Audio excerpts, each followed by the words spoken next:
Thank you, dear friends, for being here tonight. It does my heart good. And you don't know this museum. This is a museum that 3 weeks ago I called and I said, Sasha, there's a few people on Facebook who'd like to see this performance that I've been doing. Would you be able to give me a date? There was October 10th, I only had time to rewrite my script, which is just what I needed, because this is the 4th iteration. First, it was performed spontaneously at Temple University in Philadelphia when I received an award. I didn't know that I would be well enough to go, and I was, so hence the lecture.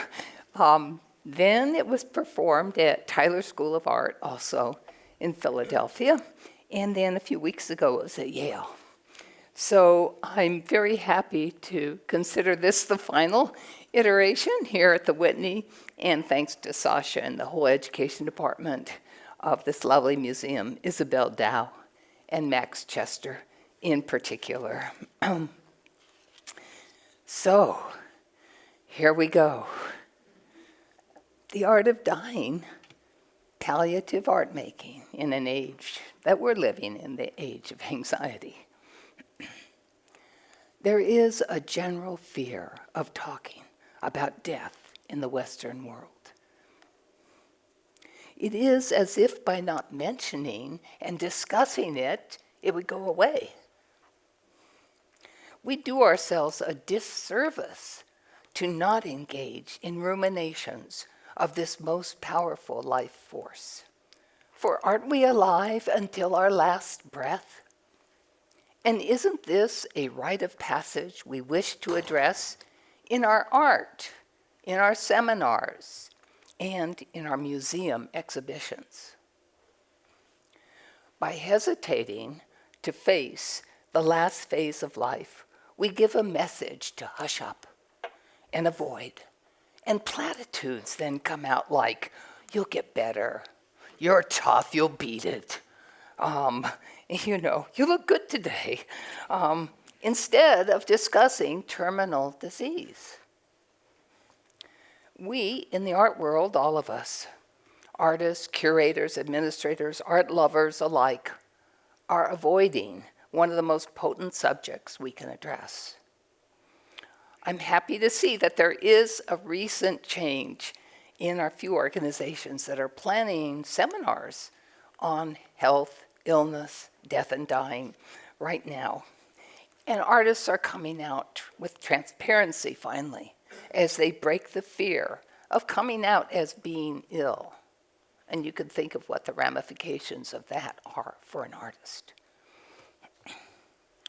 Guess what? The art of dying is the same as the art of living. Whew, we got that over with. We can all relax now, right? The pain of living in these times, as we all know, of inhumanity, requiring resistance, marching, demonstrating, can be relieved by making art. Relief from pain through palliative art making can save us discomfort from living with this injustice and violence that we see every day. But it does not treat the basis for the pain. We can change the underlying cause of pain: disrespect, racism, sexism, classism, ageism, physicalism, on and on, with brave, strong art. We know the pleasure that comes from the creative process, whether it's defiance of restrictive social mores or deliverance through ecstatic expression.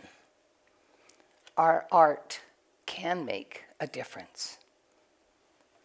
I hope that what is important to you stands out most clearly, as it has for me, when life is measured in months instead of years. I hope you will make your work from the place of needing to create without paying heed to the sugar-coated traps of success promised by the art world. I hope you will not use the guise of name-dropping or the focus on getting to know those in power to distract from your personal creativity. The art of living, the art of making. Here are the precepts and ways of working that I have found most helpful. These are the principles and considerations that have guided me through 50 years of practice. I hope they can be useful to you. So, be open to your intuition, and pleasure yourself in the joy of making. There is no way to make plans, prepare, control. Everything is contingent. There's no solidity to count on except what you claim.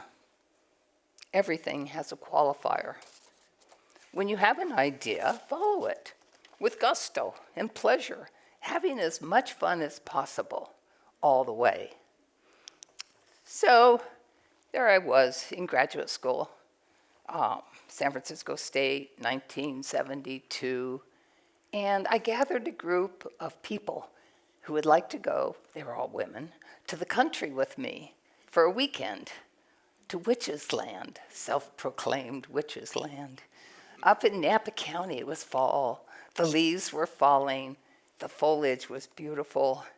And I asked the women to perform, or else I directed. Self-direction, performance. Would you like go out and dance or hug this tree? Why not kiss a tree? Oh, yes, I know. I was from Berkeley. Okay. We had a ball. All weekend, we performed, we shot. And at that time, what had I made? I'd made a 3-minute film before that. And so I thought, I've got 100 minutes now. No, I only had 60 minutes. I have an hour, so that's enough to make a feature, right? So I thought, okay, the weekend's over. Let's all go back home. We had a good time. So we went back, and I went into the editing room at San Francisco State and locked myself in to spend the night cutting. And let me tell you, the footage was there, but I was so bored. I fell asleep. So I cut 60 minutes. I don't know, I keep saying 100. 60 minutes into 2 minutes. Woo! I cut for the action, but there was so much beautiful footage that I thought, I've got to show that. So I started layering it so that my movie scope was holding 4 pieces of film going through at one time. And of course, you couldn't see it very smoothly, but I could get an idea of what I would get. And it went to the lab then, sight unseen. I had great pleasure in making Didactics, 1974. I give it to you now.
Thank you. Sometimes there isn't spontaneity, there's intention. The reason is didactics was misunderstood back in the early 70s. It was seen sometimes by some people as pornographic. And I wanted to set the record straight. This was not my intention, was to make a film to arouse, although if you were, that was fine, but it was not my intention. So I had no idea of what to do at first, and then I realized that I needed to make work that would be clear, that this, you would understand that this work was made from the sense of touch. That my experience of the world, for instance, seeing this floor, the smoothness on it, the scratches on it, I actually am feeling it in my body while I'm looking at it. Jung identified it as one of 4 major kinds of intelligence. It's called sensation. Not sensation, like a rock show, although we could have that today too, but sensation that you feel in your body. And that's the way I primarily experience the world. There's intuition as well, there's intelligence, and there's joy of feeling, but an emotion, emotional intelligence. So I began to study the sense of touch, and I was shocked to find that there was only one book in the library by Ashley Montague on touching. And in reading that, I found out that I wasn't too surprised that the clitoris makes up most of the area in our brain of our sense of touch, along with the primary fingers and the penis and other areas of the body, but it makes up a huge area that I don't think we're conscious of and that we spend enough time thinking about. And I wanted my cinema to bring this sense of who I am, the sensational, into your bodies as you watch the screen. So I made a film called SANCTUS, Synchronous Touch, where I looked at 4 different ways of experiencing this idea. A synchronous sound, of course, but of course not on the lips, but around the lips and on the face. A child playing, because aren't we first of all very tactile as children before we learn to not touch? And several other ways. A French lesson becomes extremely tactile, and this became the film SANCTUS. And I want you to become aware of your physical body through watching this film. Of course, we just have 4 clips, and they're short, so don't be down on yourself if you don't have the experience. I'll invite you back another time. Let's roll SANCTUS.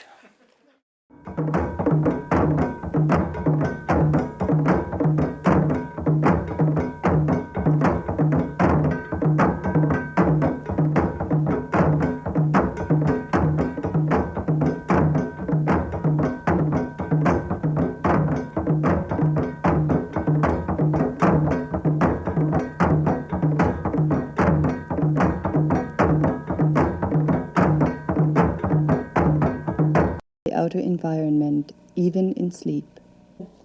The greatest sense in our body is our sense of touch. It is probably the chief sense in the processes of sleeping and waking. It gives us our knowledge of depth, thickness, and form. Of depth, thickness, and form. We feel, we love and hate through the touch corpuscles of our skin.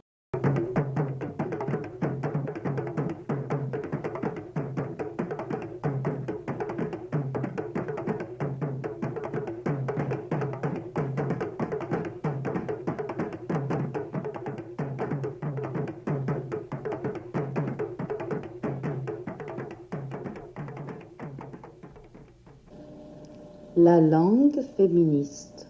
La langue féministe Est complète. est complète. Elle réunit Elle réunit la tête au corps. la tête au corps. L'intellect L'intellect et la raison et la raison aux sensations physiques. aux sensations, Sensations, sensations sensations physiques physiques et aux émotions. et aux émotions. Aux émotions. Aux émotions. Nous sommes dans une culture Nous sommes dans une culture où le corps où le corps et l'expression sensuelle et l'expression sensuelle sont réprimés. sont réprimés.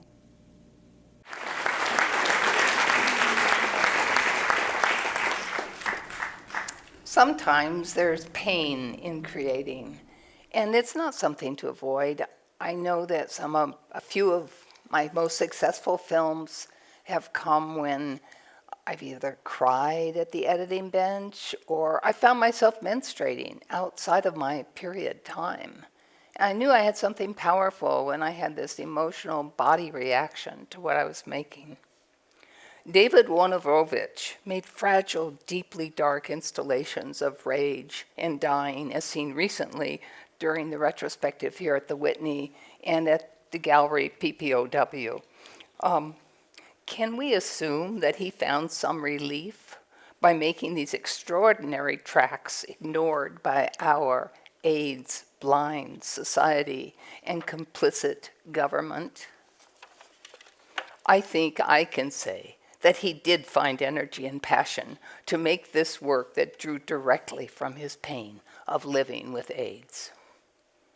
And aren't all artists dealing with mortality with every brushstroke, every frame of film? Then we can say, aren't all people living with mortality, no matter what their profession or life choice? The question becomes one of awareness.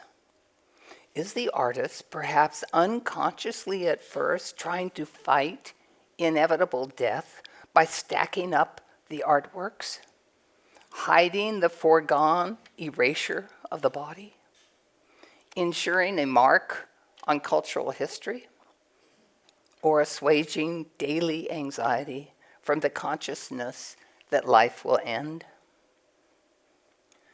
Working with the extraordinary collection of Dr. James Sibley Watson's moving X-rays of the human body, I was profoundly moved by the beauty of the interior organs, the skeleton structure, and the bodily fluids.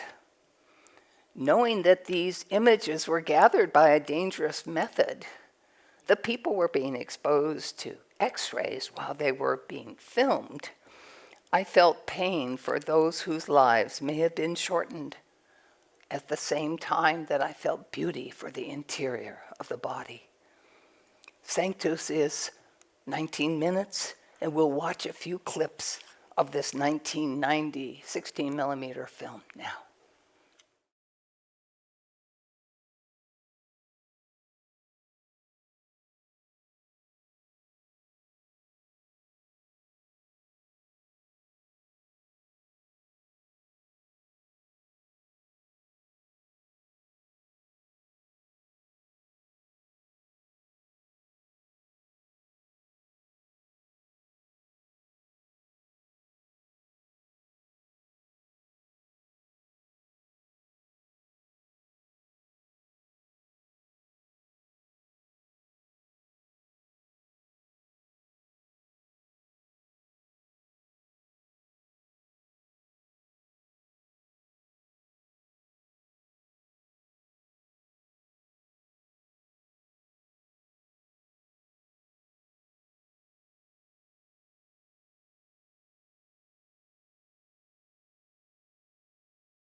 It was so fortuitous when I found up at the Eastman House, that last shot, it hadn't been used in, as far as I know, in any of Sibley Watson's films. And so it was to me like he was kissing me and saying, yes, you should rework my footage when I saw that, the end there. Speaking of the end, everyone has a right to die when she wishes. Thank you. We don't have the right to choose our birth, but why don't we have the right to choose our death and determine the time of it, should we wish to? This especially applies to people like me with terminal cancer. I have lived a good long life. I just know that you know that. But now I have reached a period of living with increased diminished capabilities due to a cancer that can't be cured, and for which I have had every treatment possible. I am in palliative care and preparing for the end. I feel fortunate that I have the awareness of this approaching death, allowing me to make plans, say goodbyes, and settle affairs. But I'm angry. Not about my impending death, although there have been times when I have been angry about that, of course, but that the government has determined that I must linger through probable unconsciousness, pain, or in a deep drugged state, preventing me from being aware. I prefer a conscious death. A death I can be proud of. A dignified death. A death where I have a chance to clearly say goodbye to friends and family. A death where I'm able to save my spouse the agony of watching me suffer or lie in a coma for days. I tell you now that this is my life and should be my death. I should be able to ask a physician to assist me in my death. It is I who should determine my ultimate demise, not a government, distant and remote, to whom I owe no allegiance. I should have the right to die with a physician's help. As I stood by years ago watching my father die, in prison by a life-preserving intubation tube from which he could not speak and from which he would never return without, I was luckily asked by an empathetic nurse if she could increase the morphine. This was a rare opportunity, and one most of us facing death in this society will not have. I ask all of you to take this into consideration and to support the Right to Die with Dignity movement and the passage of the New York legislation of the Death and Dignity Act. These are some clips from Vital Signs that I made in 2009, a 9-minute film, and the clips are condensed to a few minutes. Vital Signs.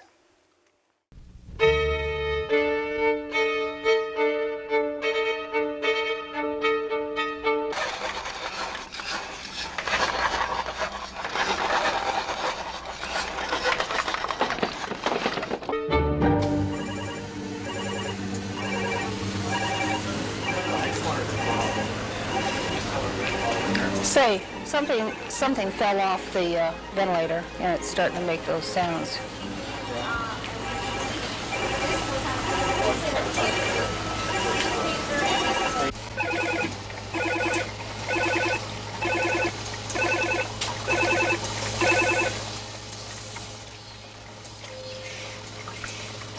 Five, 52.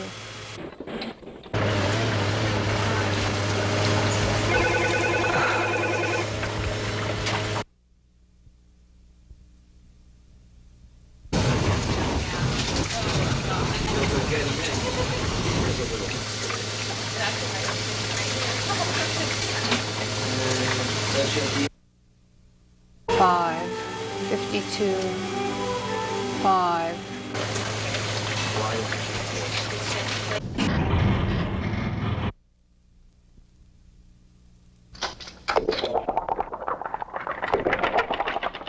But like I said, he could go on like this for days.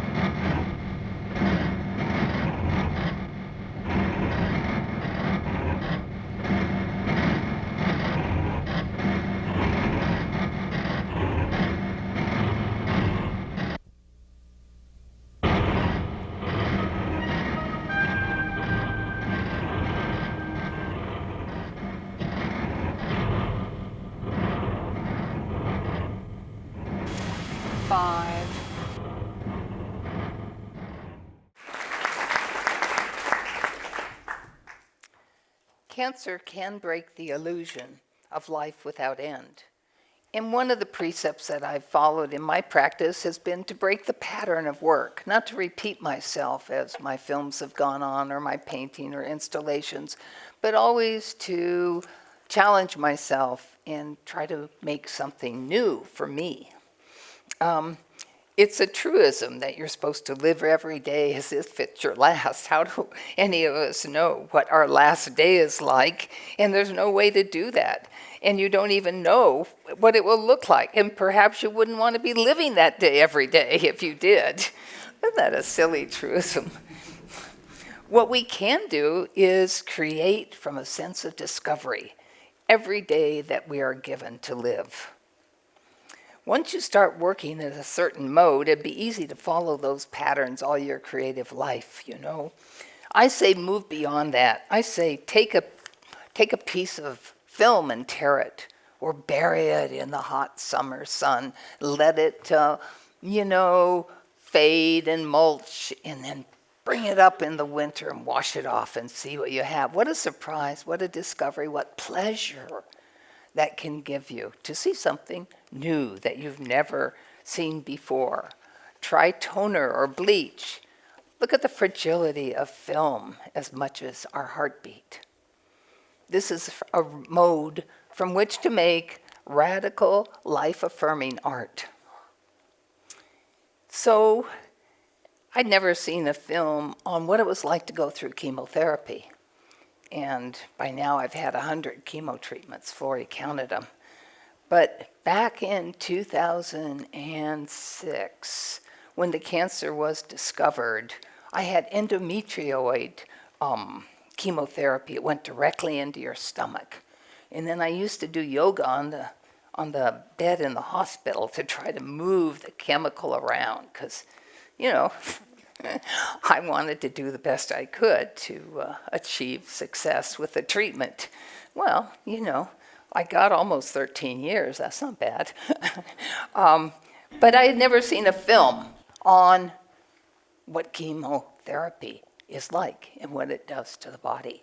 And so I made this film called A Horse is Not a Metaphor. It's 30 minutes, 2009, and again, we'll just look at a few clips.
I think it's really important when you're in the studio to be honest with yourself. Honesty. People speak of cancer using truisms and what they've heard others say. You can't beat it, you're strong. I'm here to tell you that this disease has its own timed progression, and personal strength may be of some deterrence, but not much. And who beats cancer? More egregious comments align cancer with war. You see it in the mistaken analogies in obituaries every day. They say, she fought a good battle, or cancer,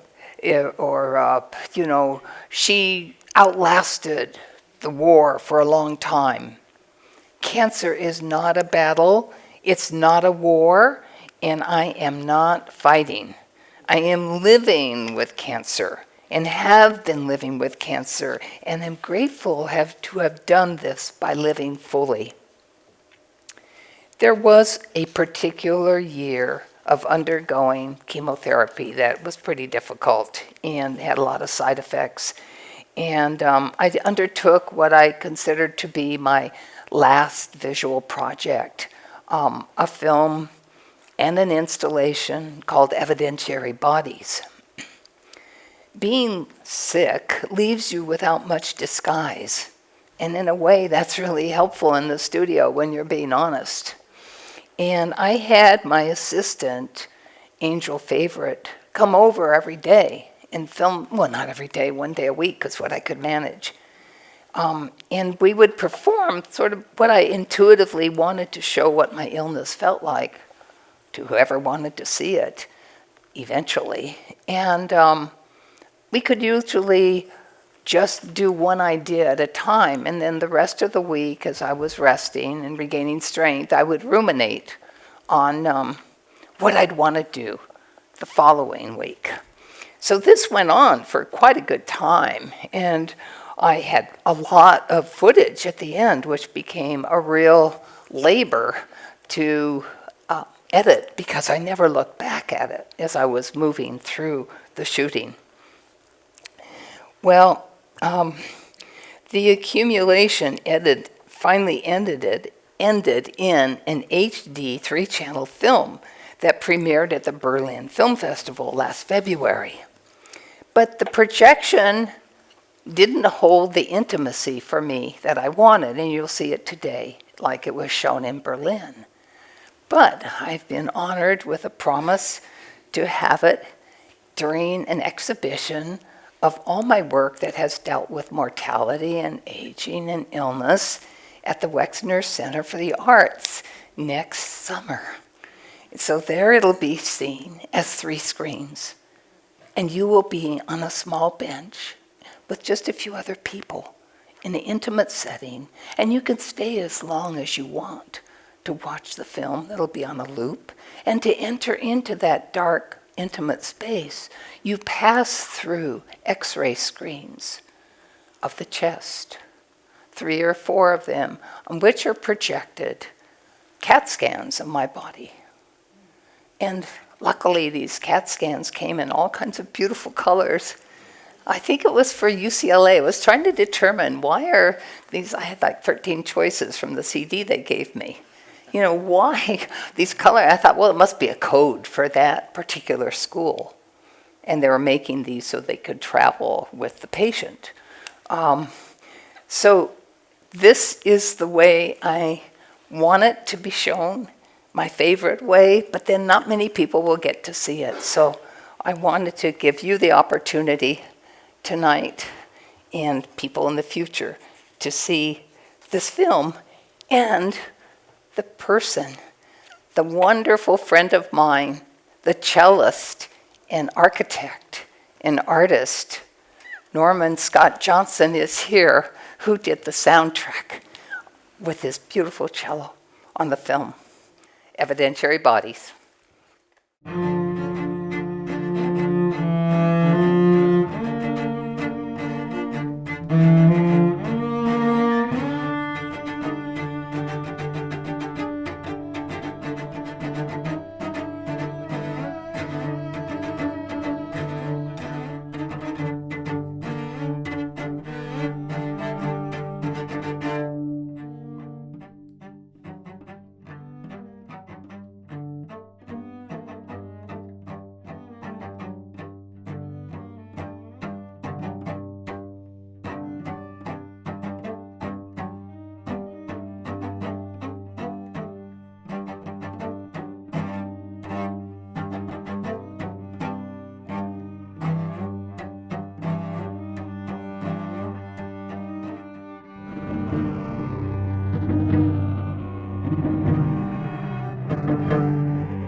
you. Like a conscious death, there's also the conscious archive. Be aware that someone you never met will one day look at your projects, your posters, your objects, not having any idea where they came from or what they mean. Take the time now to catalog. No, I never knew that was funny. I'm really glad it's funny. Note the dates and times and places, because this will give that person some context in the years to come. Consciously saving, collecting, storing away needn't be fancy or difficult, just consistent. I'm shy to say that I didn't follow archival practices for storage, but I just used a plain old cardboard box and put the things in it until later when I had to organize. But at least it was saved, even if roughly. And the time spent that then didn't impede my creative activity. Be conscious, too, of the importance of the choices made of what to save and what to discard. For example, I had a digital printing project. All the notes of the sizes, the papers I used, and the printer I used were saved. The quickly printed Xerox references that showed all the different pieces I could do in the week I had at this residency were saved. The emails with the assistant about our discussion, what we could do, the limitations and processes were saved. The images themselves are on piles of CDs begging for migration to digital files, but they're saved. If I had not taken the time to save my projects, I would not be able to be the proud artist today who has her paper archive in the Beinecke Rare Book and Manuscript Library at Yale. I just got to visit a few weeks ago and actually see the lovely room that you get to look at the boxes in with a Noguchi courtyard and sculpture, white marble out the window. It's a gorgeous architectural phenomenon, and I am so happy to have the papers there. The artwork, the databases of my drawings, my paintings, my collages, photographs, and installations and films for my galleries company here in New York and KOW in Berlin is almost finished. In one of the Yale boxes was a stuffed duffel bag of outfits. I used to wear outfits at film shows. I mean, you know, everything's an outfit, right? So I got a little bit depressed during this archiving process that did go on for a couple of years because I wasn't being creative, just looking at old work, you know. And I didn't know what was wrong, and then I figured out I wasn't being creative. So it's kind of hard to let all those 50 boxes or more go out the door. And so when this duffel bag was going to go, I thought, wait a minute. And I held it back and had Flory come over for art direction and Lou Bank come to film me. And I put on 12 of my favorite outfits with my precious films, cameras and light meters and all the paraphernalia that goes with filmmaking. And I was able to have a lot of fun wearing the Super Dyke t-shirt one more time and a cultural workers jumpsuit and strike crazy poses, resulting in 12 digital images, and for you, a 45-second GIF.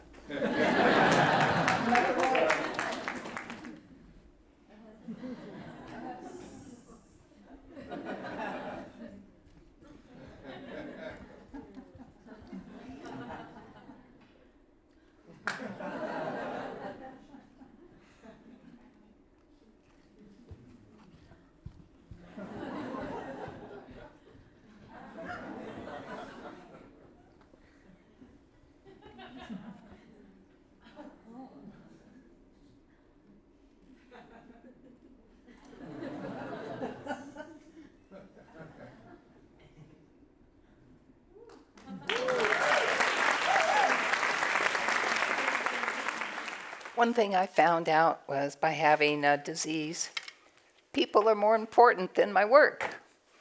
Really, this was mind-blowing to me. And maybe to Andy Warhol, whose show's coming up here, because I saw the catalog of his work and how incessant. He was 7 days a week. I was only 5. So, but I found that, it's really not only my family and my friends, it's also the people I meet every day. It's the cashiers, the people running the checking counter, the check-ins, the strangers on the street, and of course, your most significant others. And to be able to be grateful publicly and to tell you is really important to me that I have dedicated friends at the Academy of Motion Pictures of Arts and Sciences in Hollywood who are restoring and preserving and conserving all of my 16mm film. That is such an honor.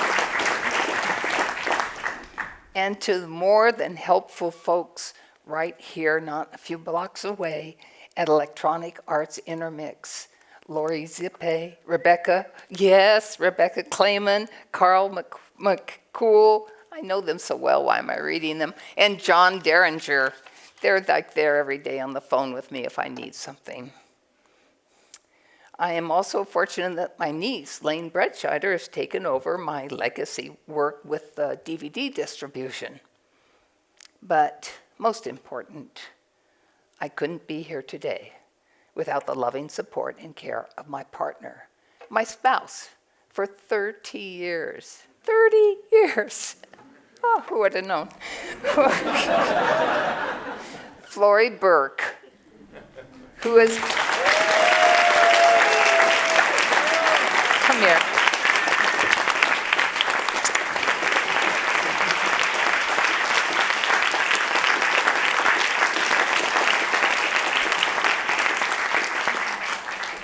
She has guided me, loved me, and now as caregiving, and that's not a small role, and art legacy management to a long list of supportive roles.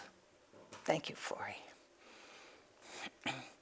I am filled with gratitude every day, gratitude that I've been able to create for 50 years, gratitude for the friends, colleagues, and those of you, all of you that are here, I know so many of you, who've supported my work, and you have, throughout this long time of art making. I'm happy to have introduced students and friends to the wild world of experimental film. God bless you. I am grateful that I can give back by supporting 2 annual grants, the Queer Filmmaking Award for a student at San Francisco State University, and the Barbara Hammer Lesbian Experimental Filmmaking Grant through Queer Art.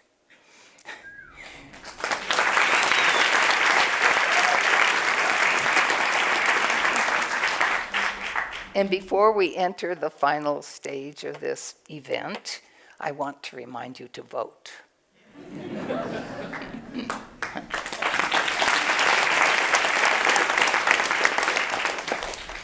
Now, usually a Q&A follows a lecture, but instead tonight we're going to have an A and Q.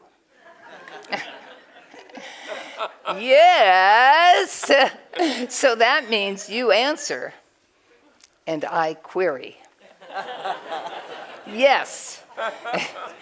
And so I've noticed your bright face throughout my lecture. I'd like you to tell me what film image is staying with you and what your feelings are about it.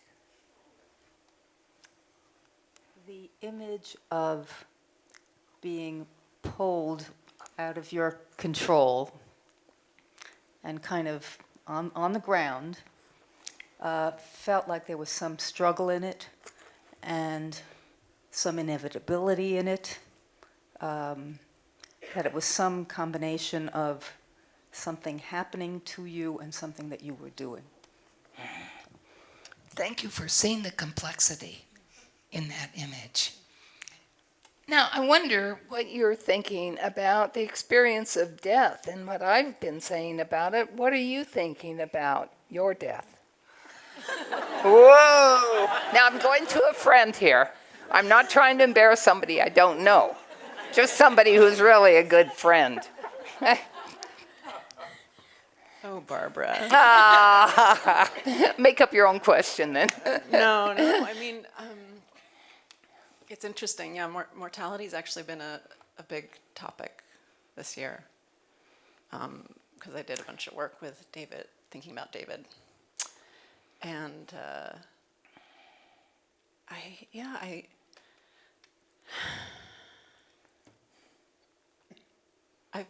I feel like I think I've also made certain choices to kind of retract. There's something about aging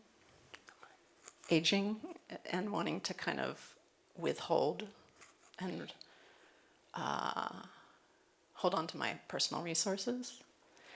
And so I don't know if death is my primary thought, but I feel held by certain kind of reflections and elders. I think I'll end there. Thank you. Thank you. And Angel Favorite is here, who did the shooting for Evidentiary Bodies. Angel, how did it look to you tonight?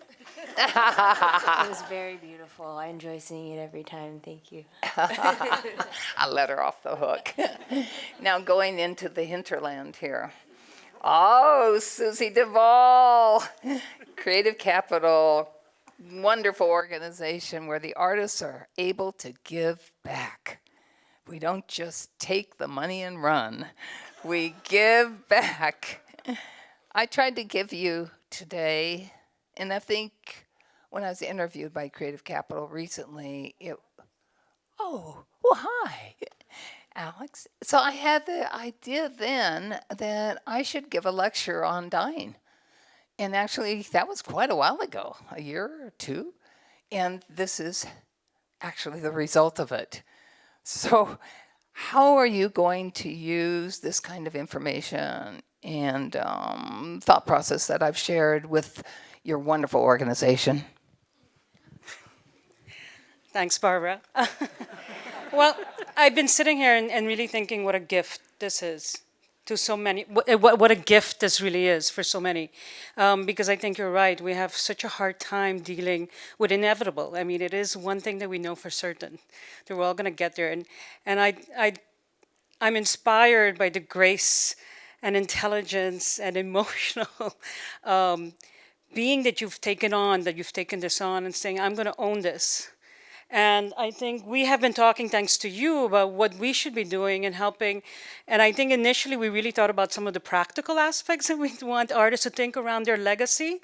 But it is really beyond that. It is actually the whole being when we think about coming to terms with that and what does that mean, and the individual approach that anybody would like to take to it.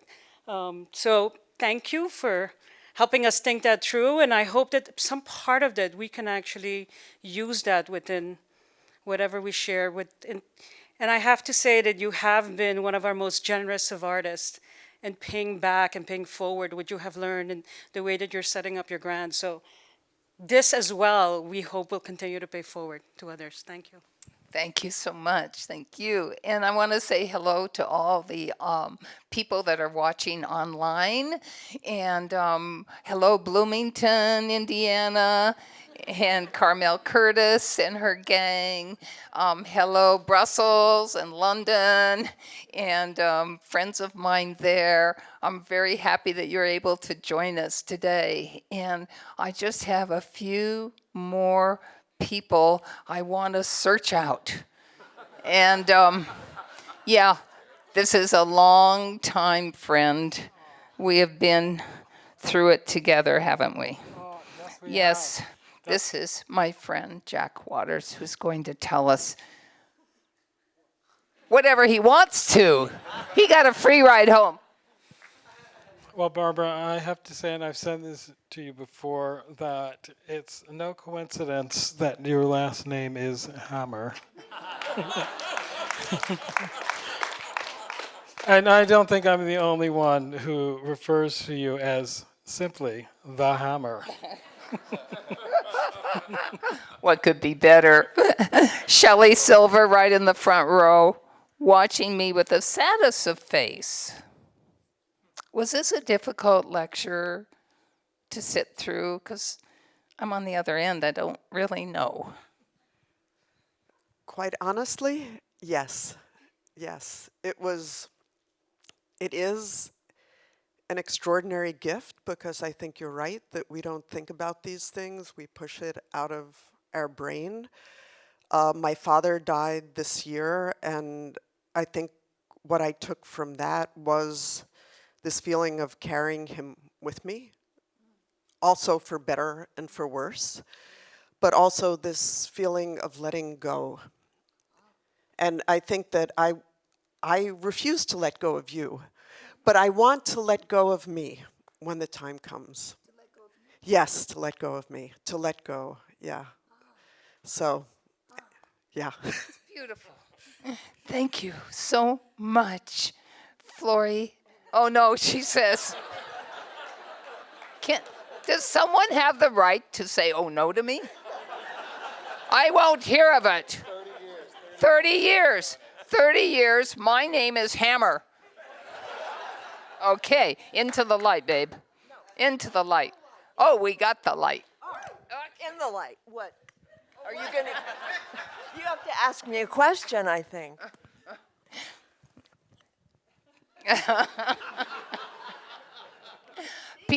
People see me as a performer tonight, but you know me as a person who sometimes performs at home, but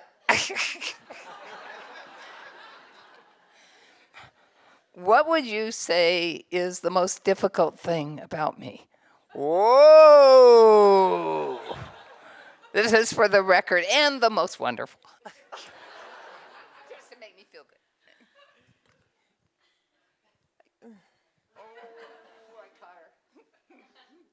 You're a Taurus, and you're really stubborn and bullheaded. The wonderful part is this was extraordinary. And yes, it was very hard. And I so admire you and your strength and your willingness to be open to all these wonderful people and to share what's very, very personal, because it needs to be shared. I love you with all my heart.